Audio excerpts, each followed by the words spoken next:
Hello BMS के students, पिछले lecture में हमने त्रिदोष विवेचन तक किया था। अब हम थर्ड पॉइंट त्रिगुण से स्टार्ट करते हैं। त्रिगुण का वर्णन सर्वप्रथम प्रकृति उत्पत्ति में होता है। यहीं से ये गुण अपने गुण धर्मों के द्वारा शरीर में उपस्थित रहते हैं। हमारे शरीर में तीन तरीके के त्रिगुण बताए गए, सत्व, रज और तम। जिसमें से सत्व जो होता है वह प्रकाशक होता है, तो इसको त्रिदोष में नहीं मतलब मानसिक दोष में इसको नहीं मानते। लेकिन रज और तम जो होते हैं इनको मानसिक दोष में माना जाता है। तो तीन प्रकार के गुण हैं, सत्व, रज और तम। अर्थात सत्व, रज एवं तम की साम्यावस्था ही प्रकृति। जब ये तीनों गुण साम्यावस्था में होते हैं तो मनुष्य की प्रकृति उससे डिसाइड होती है।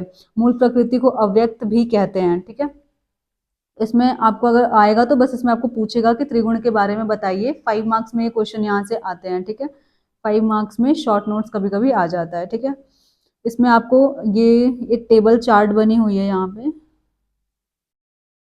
1 मिनट।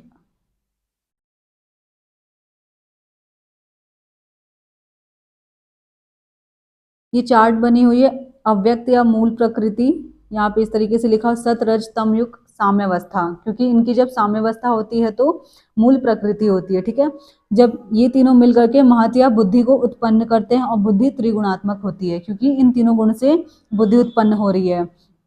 उसके बाद अहंकार। अहंकार तीन प्रकार का होता है, सात्विक, राजस, तामस। ठीक है, अब ये देखिए बहुत इंपॉर्टेंट है, यहाँ से एक एमसीक्यू बहुत आता है इस जगह से, क्योंकि सात्विक और राजस गुण जब मिलते हैं तो एकादश इंद्रियों को उत्पन्न करते हैं। एकादश इंद्रियों में क्या किन किन चीजों का समावेश है? तो 5 ज्ञान इंद्रियां, 5 कर्मेंद्रियां हो गई एवं मन। ठीक है, तो 10 11। तो ये पूछा जाता है कि एकादश इंद्रियों में किन किन चीजों का समावेश है, तो यहाँ से एमसीक्यू आते हैं। अब राजस और तामस गुण ये दोनों मिल करके पंच तन्मात्रा का उत्पत्ति करते हैं। पंच तन्मात्रा क्या होता है? जो पंच महाभूत होते हैं ना, आकाश, वायु, अग्नि और जल, इनके जो गुण होते हैं, मतलब शब्द, स्पर्श, रूप, रस, गंध, इसी को पंच तन्मात्रा कहते हैं। तो पंच तन्मात्रा मतलब कि शब्द, स्पर्श, रूप, रस, गंध का प्रादुर्भाव किससे होता है? तो उसे क्या कहते हैं? पंच महाभूत। ठीक है, तो इससे पंच तन्मात्रा से पंच महाभूत की रिलेशन। तो ये टेबल बहुत इंपॉर्टेंट है। ठीक है, यहाँ से एमसीक्यू देख लेंगे।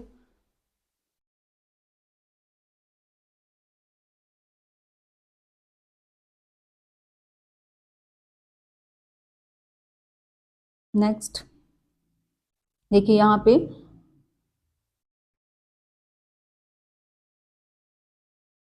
सत्वगुण। सत्वगुण देखिए निर्मल होता है, प्रकाश का स्वरूप होता है, निर्विकार होता है, एवं मन भी निर्मल, ज्ञानवान एवं विकार रहित होता है। तो ये जो हमारे ऋषि मुनि का जो अंदर जो गुण होता है ना, वो सबसे ज्यादा तो वो सात्विक गुण होता है। तो यहाँ से आप समझ सकते हो सत्व गुण से मतलब जो ऋषि मुनि के अंदर जो गुण होते हैं वो प्रकाशक होते हैं, निर्विकार होते हैं, ज्ञानवान होते हैं। सत्वगुण प्रधान व्यक्ति ज्ञान विज्ञान से संपन्न, काम, क्रोध, लोभ, अहंकार से मुक्त होता है, ओजस्वी होता है एवं आस्तिक स्वभाव वाला होता है। कहा ना जो ऋषि मुनि होते हैं वो वाले। रजोगुण में देख लेते हैं, तो रजोगुण आस्तिक उत्पन्न करने वाला तथा तृष्णा उत्पन्न करता है, मनुष्य को कर्म करने के लिए प्रेरित करता है। यहाँ पे एक, यहाँ से एक आप समझ सकते हो अंडरस्टैंडिंग के लिए कि जितने भी वात प्रकृति के लोग होते हैं ना, वात प्रकृति वाले, उनके अंदर रज गुण की अधिकता होती है थोड़ी सी। ठीक है, तो इस तरीके से आप याद कर सकते हो, रजगुण वात मतलब कि, और वात वाले जो होते हैं काम करने में काफी तत्पर होते हैं, अपने कार्य को करने में। ठीक है, तो रजोगुण की प्रधानता होने पर मनुष्य में लोभ, मोह, कार्य करेंगे तो उनको रहता है कि हाँ मुझे इस चीज से प्रॉफिट मिले, लॉस। तो इस तरीके से भी आप इसको याद कर सकते हैं। कार्य करने की अति प्रवृत्ति होती है, अपने काम को लेकर बहुत सीरियस होते हैं, और उनके अंदर बहुत सारी इच्छाएं होती हैं। ठीक है, ये सब चीजें। तमोगुण में क्या है कि तमोगुण की प्रकृति की जड़ता का मूल भाव है। ये जो है ना, ये एमसीक्यू की लाइन है, यहाँ से एमसीक्यू आते हैं। ठीक है, तमगुण प्रकृति की जड़ता का मूल भाव है। यह अज्ञानता को उत्पन्न करता है। आलसी वाले जो लोग होते हैं ना, कैटेगरी वाले, ये भी हो जाते हैं। और इसमें क्या होता है, उस उनकी बुद्धि अच्छे से नहीं चलती है। कहते हैं ना, तामस गुण से युक्त है ये व्यक्ति। निद्रा के वशीभूत होता है, आलस होता है उनमें। नास्तिक होते हैं, ईश्वर को नहीं मानते, अधर्मी होते हैं, अकर्मण्यता होती है, काम करने की इच्छा नहीं होती है, दुर्बुद्धि एंड अधिक निद्रा से ग्रस्त होते हैं। बस इसमें इतना ही इंपॉर्टेंट है, इतना 5 मार्क्स में आता है ये। नेक्स्ट है लोग पुरुष शाम में, यहाँ से भी क्वेश्चन आते हैं, शॉर्ट नोट्स भी आते हैं एंड एमसीक्यू दोनों आते हैं। फिर शॉर्ट नोट प्लस एमसीक्यू, यहाँ से 5 मार्क्स में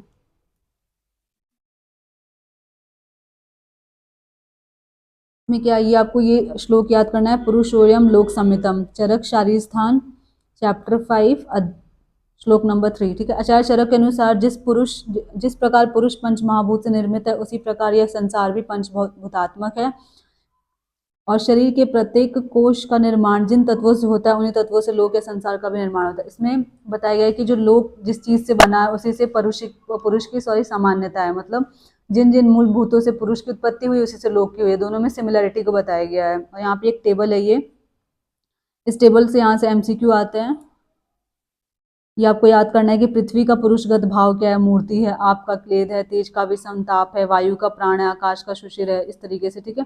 आपको ये टेबल देखना है, जिसमें से इंद्र का एग्जाम्पल, आदित्य का, ये बहुत ज्यादा पूछा जाता है।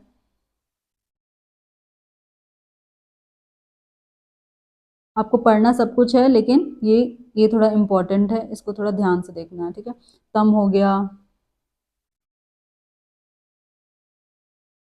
मोह, जैसे कि सृष्टि का गर्भाधान हो गया, और ये तीनों युग का, कृतयुग का बाल्यावस्था, त्रेता में जैसे कि युवावस्था, आप ऐसे याद कर सकते हो। द्वापर में क्या हो गया, स्थावर बुढ़ापा, ठीक है। सब कुछ पढ़ना है आपको, वेरी वेरी वेरी इंपॉर्टेंट, ठीक है।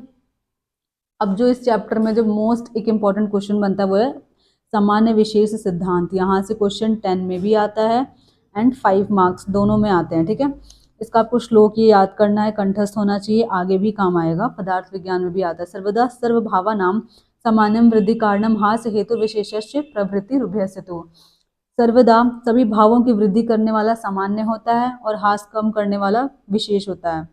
अगर कोई भी द्रव्य है, अगर किसी भाव से अपने से सामान्य भावों की वृद्धि करता है, तो उसको हम क्या कहते हैं, सामान्य कहते हैं। और जब कोई द्रव्य किसी चीज का हास करता है, क्षय करता है, तो उसे हम क्या कहते हैं, विशेष कहते हैं। तो इसमें यही बताया गया, आपको ये पूरा याद होना चाहिए इसकी हिंदी। आयुर्वेद में चिकित्सा हेतु सामान्य और विशेष दोनों की प्रवृत्ति की जाती है।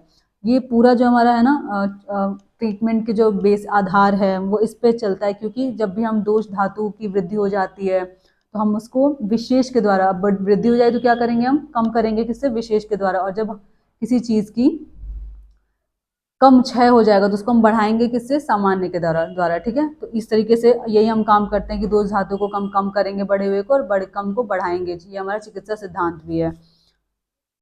अब आपको ये अपने मार्क्स के अकॉर्डिंग आपको ये इसके टाइप्स होते हैं, जैसे कि देखिए द्रव्य का क्या होता है, इसमें यही सब लिखा हुआ है, द्रव्य सामान्य में इसके टाइप होते हैं। अब 3 तरीके से बढ़ाया जाता है। एक तो द्रव्य सामान्य के हिसाब से बढ़ाते हैं, ठीक है। गुण सामान्य, कर्म सामान्य, इसके 3 टाइप हैं। द्रव्य सामान्य में क्या है, देखते हैं, मांस खाने से मांस की वृद्धि होती है, तथा उसमें भी जो जंतु होते हैं, मांस खाने वाले जंतु, उसके मांस खाने से विशेष रूप से मांस की वृद्धि होती है। देखो, मांस खाने से क्या होता है, मांस की वृद्धि होती है। और जो जानवर मांस को खाते हैं, तो यानी उनका शरीर में मांस की वृद्धि और हो रही है, तो अगर तो नेक्स्ट इंसान खाएगा तो उसके शरीर में और भी मांस की वृद्धि होगी। तो ये द्रव्य सामान्य का एग्जाम्पल है, ठीक है। सेकंड इज द गुण सामान्य। गुण सामान्य में क्या है कि यहाँ पे गुण किसी चीज की वृद्धि कर रहा हो, किसी द्रव्य का जो गुण हो, जैसे कि दूध एवं घी खाने से शुक्र की वृद्धि होती है, ठीक है। क्योंकि दूध एवं घी में शुक्र के गुण सामान्य होते हैं, तो यानी कि दूध और घी खाने से शुक्र की वृद्धि हो रही है, इस गुण को मान करके हम शुक्र की वृद्धि में इस्तेमाल करते हैं। तीसरा है कर्म सामान्य। वायु का कर्म होता है चंचल। अभी हमने पढ़ा था कि वायु में रजस गुण की अधिकता होती है और वो कर्म करता है, चंचल होता है, ठीक है। तो क्या करेंगे, अगर हमें किसी के अंदर बात को बढ़ाना हो, ठीक है, तो क्या करेंगे, इसे हम सॉरी, मतलब दौड़ने का काम करेंगे, उसे कार्य करने वाले जितने भी कार्य वो करेगा, तो उससे क्या होगा, वात की वृद्धि होगी। तो दौड़ने से वात की वृद्धि होती है। और कफ का कार्य होता है स्थिरता उत्पन्न करना। तो अगर कोई बहुत ज्यादा थक गया है, तो उसे आराम की जरूरत है, तो उसे हम क्या करेंगे, उसके लिए उसे हम आराम करने का सुझाव देंगे, ठीक है। अतः सोने या बैठने से कफ की वृद्धि होती है। इस तरीके से हम सामान्य का इस्तेमाल चिकित्सा के लिए करते हैं। अब देखो, जब शरीर में किसी धातु विशेष की अधिकता पाई जाती है, अब तो हमने हो गया कि अभी कमी थी, तो हमने इसको सामान्य द्रव्य दे के गुण कर्म से बढ़ा दिया। अब अगर किसी चीज की कमी पाई जाती है, तो उसके विशेष द्रव्य गुण कर्म का प्रयोग कर उसका हास किया जाता है, ठीक है। अब जैसे विशेष भी 3 प्रकार का होता है। जैसे द्रव्य विशेष में क्या, अस्थि मांस से विशेष या भिन्न होता है, ठीक है। अस्थि मांस से क्या होता है, विशेष होता है, अर्थात मांस वृद्धि होने पर अस्थि का प्रयोग हानिकारक है। दोनों चीजें डिफरेंट है। तो अगर मांस की वृद्धि हो रही है और हम अस्थि का प्रयोग कर रहे हैं, ठीक है, तो वो अच्छा नहीं है, ठीक है। तो इसलिए जब भी किसी के शरीर में मांस की वृद्धि हो तो उसको क्या सजेस्ट करना चाहिए ट्रीटमेंट के तौर पे, लाइन ऑफ ट्रीटमेंट क्या होना चाहिए कि वायु प्रधान मक्का का सेवन करने, मतलब क्या करना है, मांस की वृद्धि हो रही है तो हम उसे ऐसी चीजें खिलाएंगे जो लघु हो, लघु का मतलब आपको पता चलेगा हल्का, ठीक है, हल्का देंगे। सेवन करने से पार्थिव गुण युक्त मांस का ह्रास होता है, लघु खिलाएंगे तो क्या होगा, उसके शरीर से वो मतलब मांस की वृद्धि नहीं हो पाएगी, और जो मांस है वो उसको एनर्जी के तौर पे यूज होगा, तो इससे उसकी बॉडी जो होगी वो पतली हो जाएगी, ओबेसिटी वगैरह कम होगी, ठीक है। अतः स्थूल व्यक्तियों को कहा ना, ओबीस पर्सन को मांस कम करने हेतु मक्का, बाजरा आदि का प्रयोग करना चाहिए, वायुवर्धक, वायु प्रधान द्रव्यों का प्रयोग करना चाहिए। गुण विशेष में क्या है कि वायु का जो तीन, वायु रुक्ष लघु शीत होता है, वायु के आप गुण पढ़ोगे वाद दोष में तो आपको श्लोक में पता चलेगा कि वायु क्या होता है, रुक्ष होता है, लघु शीत होता है, तथा तैल क्या होता है, स्निग्ध होता है, जस्ट इसके अपोजिट गुण वाला होता है, ठीक है। अपोजिट गुण, गुरु उष्ण होता है, इसलिए तैल के प्रयोग से वायु का ह्रास होता है। अब दो चीजें अपोजिट है तो दोनों एक दूसरे के अगेंस्ट हम यूज कर सकते हैं, तो ये गुण इसके अपोजिट है। लघु का उल्टा क्या हो जाएगा, स्निग्ध हो जाएगा, रुक्ष सॉरी रुक्ष का स्निग्ध हो जाएगा, लघु का गुरु हो जाएगा, और शीत का उष्ण हो जाएगा, तो इस तरीके से हम यूज करते हैं, ठीक है।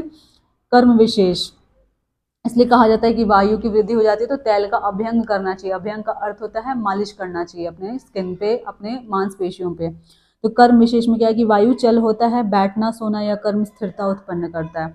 अब वायु अगर किसी के शरीर में बढ़ा हुआ है तो उसे हम क्या कहेंगे, हम उसे कहेंगे कि तुम आराम करो, मतलब कफ बढ़ाने वाली चीज़ों को करो जिससे कि तुम्हारा ट्रीटमेंट हो सके, ठीक है। उत्पन्न करने वाला विशेष होता है, अतः बैठना सोना कर्म आयु वायु नाशक होता है, इस तरह कफ स्थिर होता है, और दौड़ने तैरने से कफ का नाश होता है। यहाँ से एमसीक्यू आता है कि तैरना क्या होता है, कफ वर्धक होता है कि कफ नाश करता है, तो तैरना कफ का नाश करता है, वायु की वृद्धि करता है। एक बार आप कॉन्सेप्ट समझ लाओगे तो कोई भी एमसीक्यू कर सकते हो, ठीक है। तो यहाँ से आपको ये है, ठीक है। स्रोतस है, स्रोतस के बारे में डिटेल स्टडी आप रचना शरीर में करते हैं, बट यहाँ पे भी दिया है तो थोड़ा पढ़ लेते हैं। स्रोतस शब्द जो होता है स्त्रु श्रवण धातु से उत्पन्न हुआ है, जिसका अर्थ है निसरण, निश्याव, रिसना, पावन, अतिवेदन, ठीक है। आचार्य चरक ने शरीर में रस आदि धातुओं का श्रवण अभिवहन देखिए, शरीर में जैसे स्रोतस क्या होता है, एक चैनल्स है जहाँ से कि चीजें वन प्लेस से अनदर प्लेस में ट्रांसपोर्ट होती हैं, लेकिन आप इसे पढ़ोगे ना, ये इंपॉर्टेंट लाइन है कि शरीर में किसी भी भाव विशेष की उत्पत्ति, वृद्धि एवं क्षय बिना स्रोतसों के संभव नहीं होती। यहाँ जो डिफरेंट है ना कि चैनल का काम क्या होना चाहिए, सिर्फ ट्रांसपोर्ट नहीं है, यहाँ पे भाव विशेष की उत्पत्ति, वृद्धि और क्षय स्रोतसों के बिना संभव नहीं होती, ये क्वेश्चन की लाइन है, ठीक है। जिन रचनाओं में श्रवण की क्रिया होती है उसे स्रोतस कहते हैं, तो ये इसकी कंप्लीट डेफिनेशन है। अगर आपसे कोई स्रोतस पूछे तो ये वाली लाइन आपको बोलनी ही बोलनी है। बाकी आप चरक सूत्र का ये याद कर सकते हैं, श्रवणा श्रोतांसी, आपको आगे भी काम आएगा, ठीक है। एक ये भी डेफिनेशन श्रवण किया था जिसमें श्रावण होता है उसे श्रोतस कहते हैं, ठीक है। अर्थात पूर्व पूर्व रसायी धातु का त्याग कर उत्तरोत्तर रक्ताई धातुओं में बदलते प्रबंधनशील धातुओं को अभिवन करने वाले मार्ग या रचना विशेष को श्रोतस कहते हैं। ये भी एक डेफिनेशन आप दे सकते हैं। नेक्स्ट है, यहाँ पे ऐसा कुछ भी नहीं है, यहाँ पे थोड़ा सा है कि यहाँ से लिख सकते हैं कि जहाँ तक स्रोतस शिरा और धमनी, यहाँ पे कंपैरिजन करके बताया गया है कि स्रोतस शिरा और धमनी, यहाँ से वाइवा में पूछा जाता है कि इनमें क्या डिफरेंस है। स्रोतस क्योंकि सिरा और धमनी भी ब्लड का ट्रांसपोर्ट करती हैं, जैसे कि ये और डीऑक्सीजनेटेड ब्लड, ऑक्सीजनेटेड ब्लड, तो उन क्या डिफरेंस है स्रोतस में और आर्टरी और वेन में। तो इनमें बताया गया कि इनके कर्म का संबंध है तो वह तीनों वहन का कार्य करते तो तीनों ट्रांसपोर्ट का कार्य, लेकिन तीनों आकाशीय अंश भी हैं, ये भी सिमिलैरिटी है। और फिर भी शिरा धमनी वर्जित कहा गया, इनसे डिफरेंस है किस बेसिस पे कि देखिए शिरा धमनी द्रव्य का वहन करती है, आकाशीय अंश भी है, किंतु स्रोतस के लिए इतना ही काफी नहीं है। मूर्तिवान शरीर भाव विशेष की उत्पत्ति तथा क्षय करना भी एक स्रोतस का कार्य है। जैसे हमने पढ़ा था पिछले लाइन में कि द्रव्य की भाव विशेष की उत्पत्ति, नाश, ये सब स्रोतस पे डिपेंड करती है, तो यही इसका डिफरेंशियल पॉइंट है कि मूर्तिमान भाव विशेष की उत्पत्ति एवं क्षय करना ये काम आर्टरी और वेन का नहीं है, जो कि स्रोतस का है, इसलिए वो इनसे डिफरेंस है, ठीक है। बिना स्रोतस के कोई शरीर भाव ना उत्पन्न होता है, ना ही उसका क्षय होता है। बस ये स्रोतस के कार्य यहाँ से आप लिख सकते हैं 5 मार्क्स में लास्ट में कि मूर्तिमान भाव की उत्पत्ति और विनाश स्रोतसों पर निर्भर होती है। स्थायी और अस्थायी धातुओं की उत्पत्ति तथा अस्थायी धातु का वहन करना, पोषक अंश को लेकर के एक स्थान यथा प्रमाण पोषण कार्य अनवरत रूप से चालू रखना स्रोतस्सों का प्रमुख कार्य है। ठीक है, संख्या के बेसिस पे बोला गया है कि शरीर स्रोतों में है। ठीक है, मतलब पूरा शरीर जो है चैनल्स बने हुए हैं, क्योंकि हमें हमारी बॉडी के एक पार्ट को न्यूट्रिशन चाहिए, तो वहां पहुंचाने के लिए क्या होते हैं, चैनल्स पैर सिर से लेके पैर तक हैं। ठीक है, स्रोतों में है इसका मतलब। जितने मूर्तिमान भाव विशेष हैं उतने स्रोत होते हैं।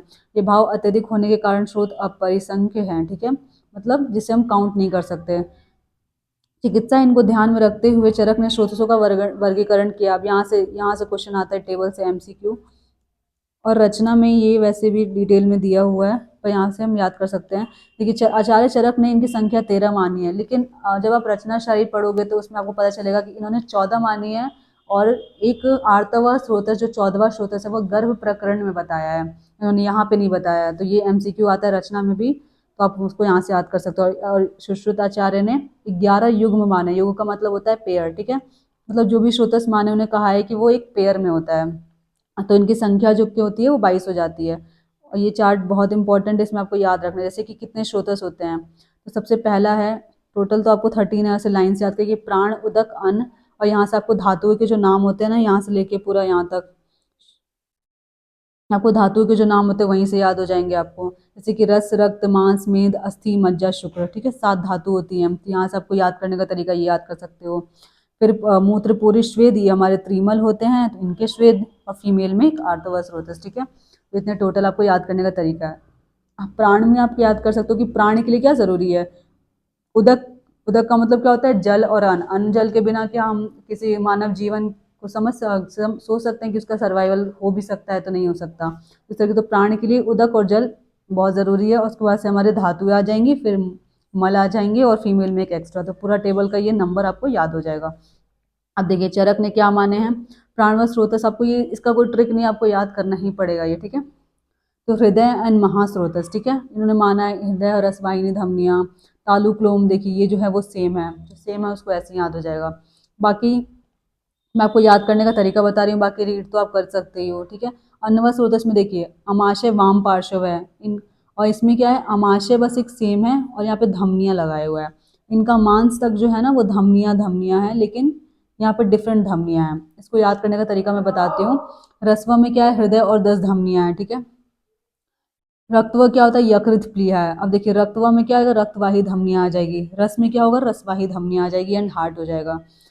ठीक है, मांसवा में क्या हो जाएगा, मांस में क्या होता है, मसल्स के नीचे हमारी ब्लड वेसल्स होती हैं, तो यहाँ पे भी रक्तवाही धमनियाँ आ जाएगी। तो इस तरीके से आपको याद हो जाएगा कि अन्न वाले में अन्नवाही धमनियाँ थी, रस में रस है, और इन दोनों में रक्तवाही धमनियाँ हो जाएंगी। और ये यकृत प्लीहा है सेम, और ये स्नायु त्वचा, यहाँ स्नायु त्वचा ये भी सेम है। इस तरीके से आपको याद हो जाएगी।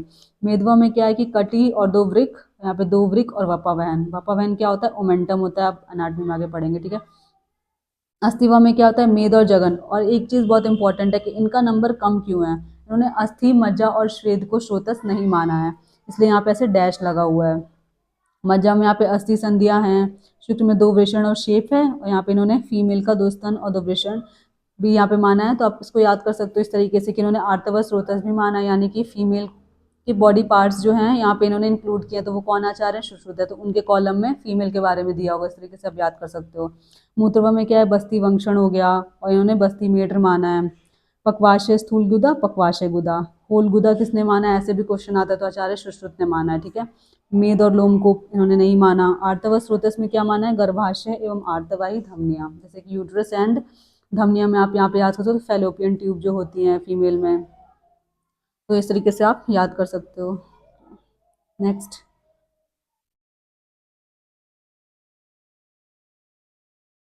नेक्स्ट में क्या है, अष्टांग संग्रह। अब ये जो टेबल है ये बहुत इंपॉर्टेंट है, ये जो पूरी कहानी लिखी हुई है ना, इस टेबल की ही लिखी हुई है। यहाँ से भी एमसीक्यू आता है। इसमें बताया गया, देखिए सुश्रुत संहिता का और अष्टांग संग्रह का कंपैरिजन किया गया है, और बताया गया कि जो 3 दोष होते हैं उनमें किस किस महाभूत की अधिकता होती है। तो आचार्य वाग्भट कहते हैं कि वात में वायु एंड आकाश है, लेकिन आचार्य ये सुश्रुत कहते हैं कि नहीं, इसमें सिर्फ वायु की प्रधानता होती है। अब यहाँ पे मतभेद है, तो यहाँ से क्वेश्चन आना बनता ही है।